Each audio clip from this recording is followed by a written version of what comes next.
തലേദിവസം അരച്ചു വെച്ച മാവ് രാവിലെ ഏറ്റു നോക്കുമ്പോഴേ പുളിച്ചു പൊങ്ങിയിരിക്കുവാണേ അത് കാണുമ്പോൾ തന്നെ മനസ്സിന് സന്തോഷ സമാധാനമാണല്ലോ അല്ലേ. എനിക്കത് എന്നൊന്നും കിട്ടാറില്ല. ഇന്ന് എന്തായാലും അത്യാവശ്യം നേരെ മാവൊക്കെ പുളിച്ചിട്ടുണ്ടായിരുന്നേ. പിന്നെ നേരെ ഞങ്ങൾക്കുള്ള ചായയും കാപ്പിയും ബൂസ്റ്റും എല്ലാം എടുത്തിട്ട് രാവിലെ ബ്രേക്ക്ഫാസ്റ്റിനുള്ള മുട്ടയും പഴവും ഒക്കെ പുഴുങ്ങാനായിട്ട് ഇടുവാണ്. അപ്പോൾ മുട്ടയും പഴവും എല്ലാം നന്നായിട്ടൊന്ന് കഴുകിയിട്ട് നമ്മൾ അടുപ്പിലോട്ട് ഇടാവുള്ളൂ കേട്ടോ. നമുക്ക് ദോശമാവ് അരച്ച് വെച്ചിട്ടുണ്ടെങ്കിലും നമ്മളിന്ന് ബ്രേക്ക്ഫാസ്റ്റിന് ഇതാണ്. ഹസ്ബൻഡിനാണെങ്കിലും രാവിലെ ദോശയൊന്നും കഴിക്കാൻ വലിയ താല്പര്യമില്ലേ. അപ്പോൾ ഇന്ന് കൊണ്ടുപോകാനും ചോറൊന്നും വേണ്ട. അപ്പം ദോശ ഞാനും ആലിക്കുട്ടിനും ഉച്ചയ്ക്ക് കഴിക്കാമെന്നായിരുന്നു വിചാരിച്ചിരുന്നത്. പക്ഷേ ഇത് എൻ്റെ മുട്ട ഈ പണി കാണിച്ചു കേട്ടോ. കുറച്ച് കഴിഞ്ഞ് വന്ന് നോക്കിയപ്പോഴത്തേനും എല്ലാം പൊട്ടി തകർന്നിരിപ്പുണ്ടായിരുന്നു.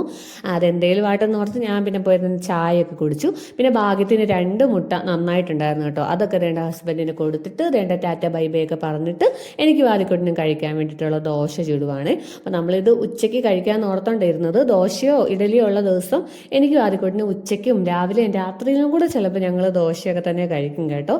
പക്ഷെ ഇന്നെന്തായാലും രാവിലെയും കൂടെ ഇത് കഴിക്കേണ്ടി വന്നു. കാരണം നമുക്ക് മുട്ട പണി തന്നു. പിന്നെ വേണ്ട ഇച്ചിരി തേങ്ങാ ചമ്മന്തിയൊക്കെ അരച്ച് അങ്ങനെ ആദിക്കുട്ടനും കൊടുത്തു. ഞാനും ദേ ഇരുന്ന് കഴിച്ചു. അപ്പോൾ ഇത്രയേ ഉള്ളൂ. ബായ്.